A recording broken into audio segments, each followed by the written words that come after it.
Bumingin bermutu.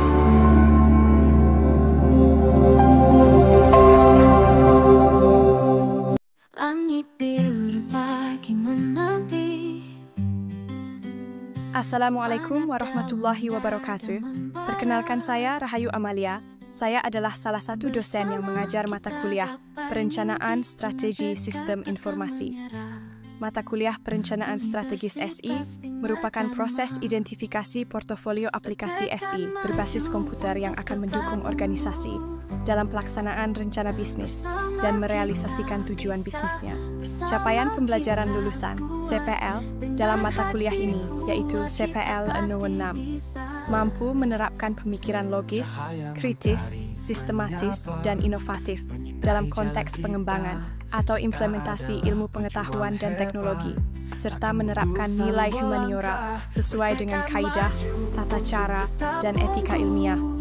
CPL nomor 9 mampu menganalisis, menemukan pola, dan merancang arsitektur enterprise. Capaian pembelajaran mata kuliah Perencanaan Strategi SI terdiri dari 2 CPMK, yaitu 1. CPMK 15 mampu menerapkan berbagai strategi, pendekatan, dan teknik dalam praktik mandiri maupun kelompok.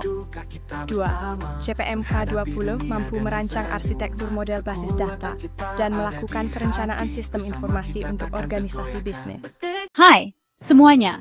Selamat datang di video kali ini.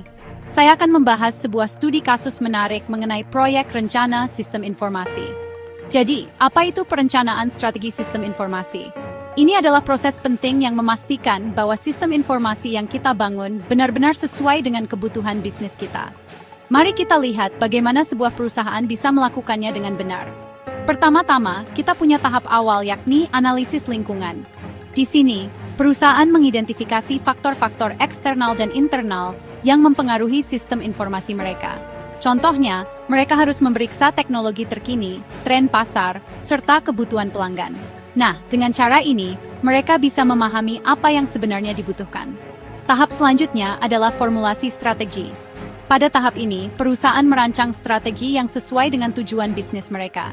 Misalnya, mereka mungkin ingin meningkatkan efisiensi operasional atau memperluas jangkauan pasar.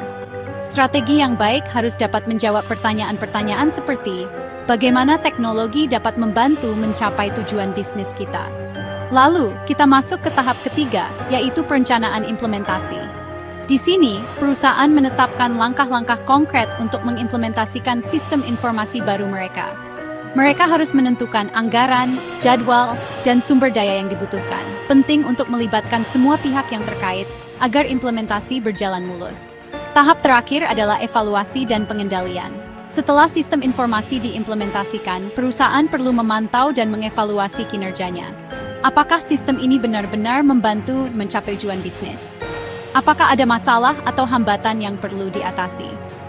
Dengan evaluasi yang baik, perusahaan dapat melakukan penyesuaian yang diperlukan untuk memastikan sistem berjalan optimal. Jadi, itulah tahapan perencanaan strategi sistem informasi berdasarkan studi kasus yang kita bahas hari ini. Dengan mengikuti langkah-langkah ini, perusahaan dapat memastikan bahwa sistem informasi mereka tidak hanya efektif, tetapi juga efisien. Terima kasih sudah menonton. Jangan lupa untuk like, komen, dan subscribe untuk konten menarik lainnya. Sampai jumpa di video berikutnya.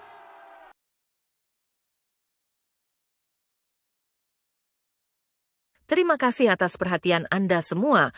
Kami percaya bahwa setiap dari kita memiliki peran dalam menciptakan perubahan positif. Mari kita jadi agen perubahan bersama dan semoga kita dapat mencapai tujuan bersama. Sampai jumpa di kesempatan berikutnya. Bina Dharma Bermutu.